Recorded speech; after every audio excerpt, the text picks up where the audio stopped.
Welcome back to Reality TV Therapy. It has been a hot minute. In this video, I'm going to do a summary for the first 3 episodes of Jenn the Bachelorette season, what we can learn, and the theme thus far. Welcome to Reality TV Therapy with me, Dr. Diane. Well, let me do a little light housekeeping before we get started. I'm happy to hear that Joey and Kelsey and Charity and Dotun and Zach and Katie are all going strong as couples.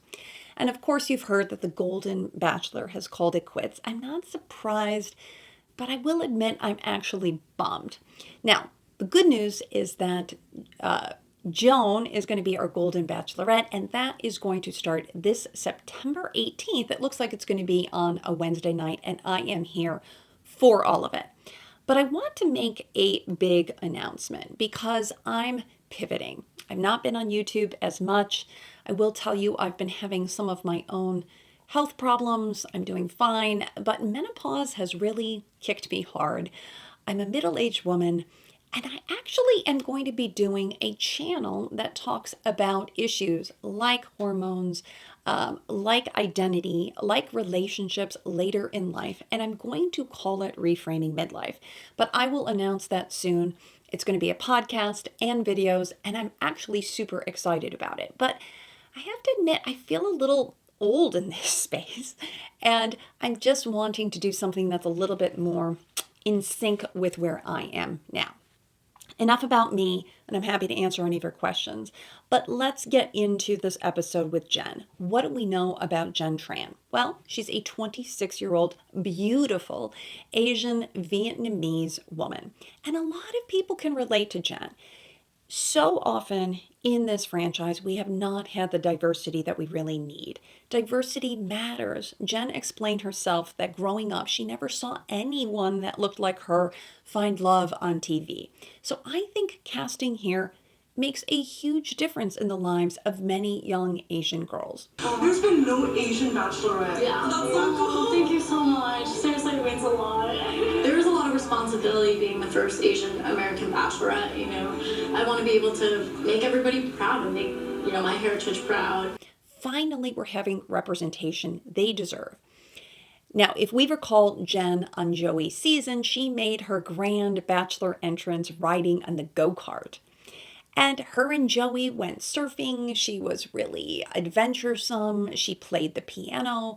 I got the sense that all the girls liked her, and she made it to episode 7 right before Hometowns when she was eliminated. But I really think Jenn was an unproblematic queen. I saw her on the Women Tell All. She has a real vivacious energy again, and she is just a stunner. What else do we know about Jenn and her background? Well, her parents are immigrants. Both of them were raised in Vietnam. Her brother was also born there. She, however, was born on the East Coast, and her mom now lives in Boston, and she was raised by a single mom. Jenn said that her mother gave up med school to help her children. She was raised bilingual. Jenn also admitted to Joey that her parents did not have a good relationship. We're going to watch for this theme. But that she felt unwanted by her dad, not loved. And what we know in psychology is called repetition compulsion, when then you look to replicate what you learned from your parent. And Jenn admits that she's been in some relationships where she's not been put first. Again, a theme we're going to be watching for. Now, what else about Jenn? She played basketball, lacrosse in high school. She is a smart woman because she graduated with a bachelor's of science in molecular biology in 2020 from Madison, Wisconsin. She's dedicated to her life to helping others, and she is now in PA school, which is no easy feat. Again, her mother gave up her chances for medical school, so I sense that this is following in her mother's footsteps. But she's in school in Miami, Florida, and when she's not studying, she loves reading books, paddleboarding, traveling whenever she gets the chance.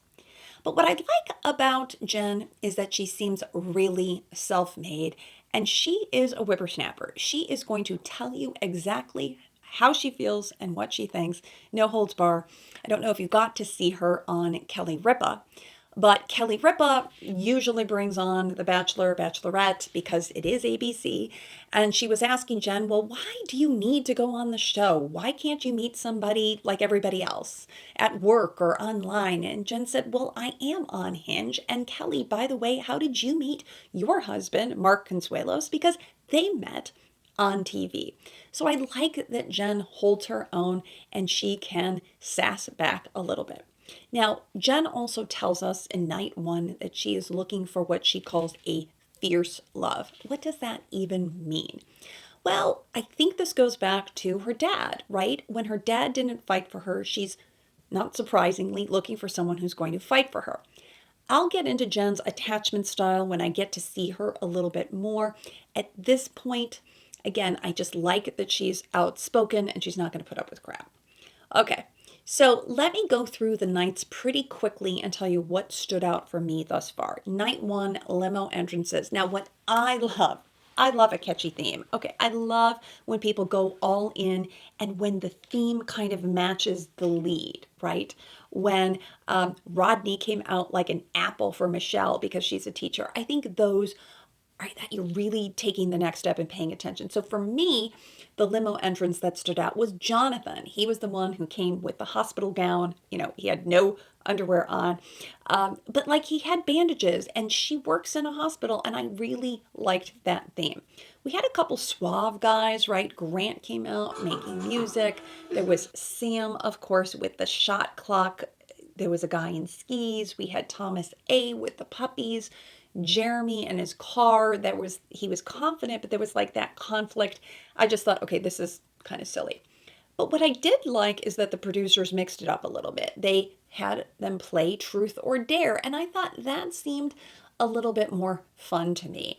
And then, of course, we had Brett, who did the splits in the truth or dare. And we're going to talk about Brett because he left way too soon. But he's getting lots of press. And if you follow Roses for Everybody, I've been on Jenn's podcast before. She really talks about we do want more diversity. And are they using Brett for publicity? But maybe he is going to be like grocery store Joe. Maybe we're going to see him in paradise. But I do think that we are ready for bigger bodies. The trouble is, we don't need just one to stereotype. We need more bodies like that. I did like that Jenn didn't kiss everyone, right? She was selective. And then she gave Sam M, the first impression rose. And when she went in for that kiss, boy, that was like a fantasy suite kiss. Very hot, very steamy. And we know sometimes first impression rose matter, sometimes they don't. So I'm not going to put too much weight on that. But anyway, I liked the first episode. I thought it was fun. I thought it was lighthearted. And what I did love is the mix up that we're traveling already. Going to Australia, I think that was a bold move. It was because we were not at the old Bachelor Mansion. I don't know if they lost their contract, what happened there, but I do love when they travel. And let's face it, that's got to be expensive when you are, legitimately traveling with that many guys. So the first date, we start in Australia with this Vegemite date. This is kind of the group date. They're at the Australian market. And Devin gets a lot of flack because he pulls Jenn to have a private moment with her, and he really kind of ruffles some feathers. Okay, we'll get to that later. But then we've got the first one-on-one, Marcus, who got a really good package. I think Marcus is going to go far. Marcus and Jenn share an instant connection, but he is an Army Ranger. And we have to thank Marcus for his service. He, in their day portion of the date, they jumped out of a plane, which was really exciting. And Jenn, went for it. She had this adorable little outfit. And this reminded me of Matt and Rachel Kirkconnell when they went skydiving and Rachel took like a bad crash at the end. I was so hoping that wouldn't happen for Jenn. So that was a fun date. But then in the evening portion, Marcus shares a vulnerable story about that he was serving in Afghanistan and he was injured. at first I was like, is Jenn really kind of responding well to that? But she does ask a lot of good kind of follow-up questions, and I do think she has empathy. She did say that she thought that this was the start of a beautiful love story, so I'm hopeful about Marcus. Okay, next we had this group date, and I have to say, I'm so over like the old, bride date and the, fashion shoot that I thought this one was really fun. Not to mention the guy down under was a super cute host. And then we have all these animals and poses, and we've got Hakeem with all of his face play. And then, of course, the snake comes out, and Jenn's afraid of snakes, and Dylan steps up, recognizing her threats. And then they have a little private one-on-one, which I thought was great. Now, the end of night 2 is clearly highly produced by the producers. Yes. Okay. Because now we're seeing all the tension between Aaron and Devin. Evan is pissed that Devin, interrupted the group date. These two just do not respect each other. But what's interesting is Aaron, of course, is the twin brother of Noah. And if you recall, Noah and Bennett, they got into it because Bennett was calling Noah a baby and gave him this book on emotional intelligence or something like that. Well, similarly, there's this book, which is actually a made up book. It doesn't even exist. Principles for Self-Growth. Because the author on the book is like one of the producers. I'm like, okay, this is just kind of silly. But clearly to highlight the tension between these two, and Devin's like, he's not having it. And Aaron, is like, oh, this book was helpful to me. So that was the old reference if you didn't know. Let's get to night 3. We start with Spencer and their helicopter date. A lot of this was edited out because we didn't get to see that much. It was a very quick, they're on this beautiful helicopter. And then in the night portion, Spencer really does get vulnerable and talk about the fact that he had a fiance who ended up cheating on him. But interesting on Spencer's Instagram stories, he was sharing something that he had a backstory that he was like 300 pounds. So good for Spencer that he, again, has lost the weight. It kind of reminded me of Zach's story a little bit, but we didn't get into that. I'm not sure if we'll hear more about that. I didn't see huge chemistry between Jenn and Spencer, but I thought it was a lovely date, and of course the fireworks, etc. Now let's get to what they're forewarning us. If you have a weak heart, I thought this was kind of funny, and I'm an old lady, but I don't have a weak heart, of the Australian thunder from down under. And I also thought they just did some great editing here. Like they had the slow-mo kind of dolphin dive. And the men really brought it, right? This is supposed to be fun, lighthearted. There's kind of like a lot of eye candy. Jenn is clearly into it. She's got these women from Australia who were on, I guess, their equivalent of the Bachelor, Bachelorette. And I thought that made it a little bit more fun.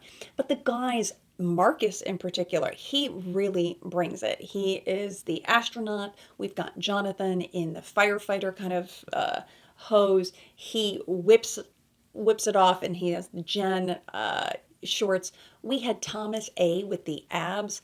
But I have to say that Sam underwhelmed me. Like there's all this hype about, he's in his element. This is what he does. This is great. There's nothing he won't do. And yeah, he did the dolphin dive, but I just was underwhelmed by this. And I really think what was important here was that these two other women, the Australian women, say to Jenn, don't choose the hot guy. It didn't work for me. And I got the sense that Jenn was listening because it was just like that moment. And there was a moment later where I felt like she got a little bit of an ick. I know she's into him, but maybe I'm projecting that maybe she's not that into him. Okay. So Devin, though, really brings it. He goes all in. He's goofy. He does not have the best body. He admits it. But he makes fun of it. And I really like that because I think Jenn in particular, she's not a super serious, though she's smart.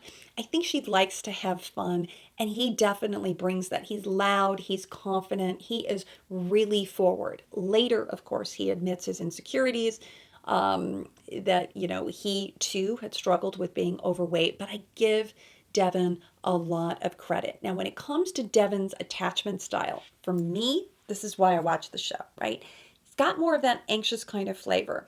But I don't think it's too pompous. I think he's really focused on Jenn, and so that's why I'm really okay with it. Now, Sam N. They're building this story. I'm a lover, not a fighter kind of thing. But this is the same Sam who said that he was a love virgin, which was kind of provocative. But I'm guessing that the producers put Sam up to this saying, he doesn't want to strip and get naked. So they're like, you got to come up with something else. So they come up with telling her that he's falling in love with her. This, if you also recall, because I love the history, was Luke P. on Hannah Brown's season at the talent show where he did the exact same thing, said, I'm falling in love with you. And I think you're kind of flattered, like this is working, but at the same time, you're like, okay, that's just kind of weird. And of course, the guys cannot let this go. We've got Sam and Thomas A. They're really, hating on Sam along with hating on Devin. But again, Devin's one of the girls. He's ordering like vodkas, soda cranberry. Um, so I don't know. The second group date was smaller, and it's the four guys who are in the race car driving. I actually think that four is like a perfect number because you get to spend a little bit more time with these guys. But it was fun. They're in the race car. Jenn, by the way, when she comes in her pink little tracksuit and that car and that slow-mo sort of whipping of her hair, I'm like, she looks adorable. She is just really in her element, and I love that for her. So now we're back to Aaron. Again, Noah Erb's twin brother. They really do look alike. But there's something about Aaron, and I can't quite put my finger on it. Like, first off, I'm not quite sure where we're going with the pearls. There was a bear that they show with the pearls, but like he's stirring the pot.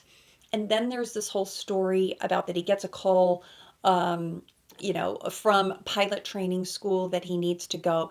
But I've heard a rumor that it was Jenn sending him home. So I'm not so sure if that actual conversation happened or not.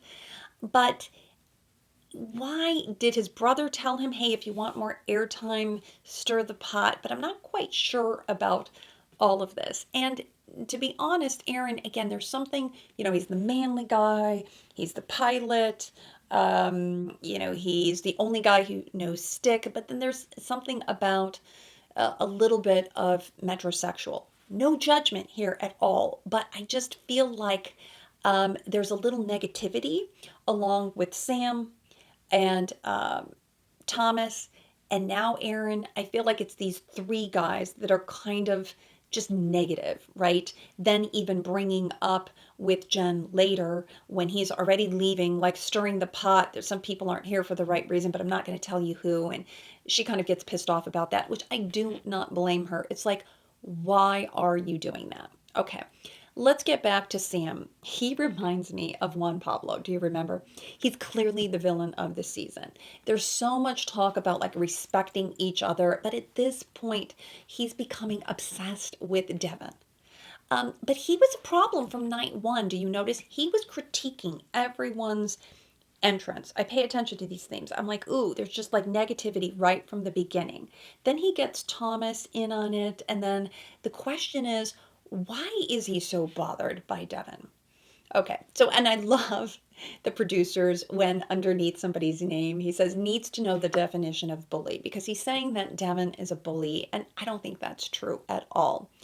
I don't imagine that Sam's going to be there for long. It kind of reminds me of Charity with Xavier. You think there's just so much chemistry, but I don't get the sense that she's going to keep him for long because, again, I think she got the ick. Here's where she got the ick. After Aaron leaves, Jenn comes back and addresses the crowd. We've seen this before, and says, if you're not here for the right reasons, she wants the men to get a little bit nervous. And then when she confronts him and she's talking with each of them at the rose ceremony, Sam is just cocky. Like, I've got nothing to worry about. I'm not scared. But there was something the way she held her mouth that just looked a little bit like an ick. Like, why aren't you a little bit scared? I want someone to fight for me. Again, this is this fierce love. Okay, So, and then Spencer finally confronts all the guys like, can we just stop it already? Because this is just getting kind of silly. Now, my only concern about Jenn wanting the fierce love, somebody to fight for her, does that set her up for someone to love bomb her? Like, I'm going to be watching for the guys. Are they coming on too strong? Because in her mind, that's what she wants, right? If I didn't have that, if my dad didn't fight for me, and my past, I've had exes that haven't made me a priority, then I want somebody really to fight for me. But I want to make sure it's a good, balanced love relationship, right? With some good, healthy communication. So I'm hopeful for Jenn. So, what can we learn about a reality check? Because this is how I like to close my videos. Can we learn anything from this season? Well, what not to do? Don't be Sam. He says that it's about the thing, but he's distracted because the thing is Jenn, right? But what I like about Jenn, what we can learn from her, is she doesn't appear to get too flustered. We're not seeing that in the promo. Usually they forewarn that, or usually the lead says something like, this is hard. We're probably going to get to that, but I haven't heard her say that just yet. And thankfully, no ceremonies have been canceled. I think there are some good guys, though. I really like Marcus. Jeremy, he was the one who, in the race car driving, right, he stops the car, pulls her over for a kiss. I thought that was a bold move, and I think that's going to suit him well. Spencer, I really like. Jonathan, again, he got the rose for the Men Down Under. So I'm thinking there are just some good guys. Now, they've teased us what's going to happen. There's a lot of travel up ahead, but I think there's going to be a powerful ending, right? There's always the never before seen ending. What if Jenn asked somebody to marry her? Like, that would be a different ending. Because I feel like Jenn is going to control her own narrative. She's going to even tell her mother, hey, it's my choice. And I like that she seems, again, empowered, educated, and gosh, I've hoped this for my bachelorettes in the past. Please go back to what you were originally doing, because when you get deep into the social media and become an influencer, it's like your essence is gone. I love the women who go back to what they're doing. She's taking a break from PA school, but let's hope Jenn finds her way back. So that's what I'm going to end with today. What to do. Be your own person. Be empowered. Speak up. What not to do is get wrapped up in somebody else's story. So good to be back. As I said, I missed you all. And I'll probably do another episode with the next three, and we'll take it from there. Please let me know your comments. What do you think about the attachment styles? And I'm happy to respond to all of your comments. Thank you again.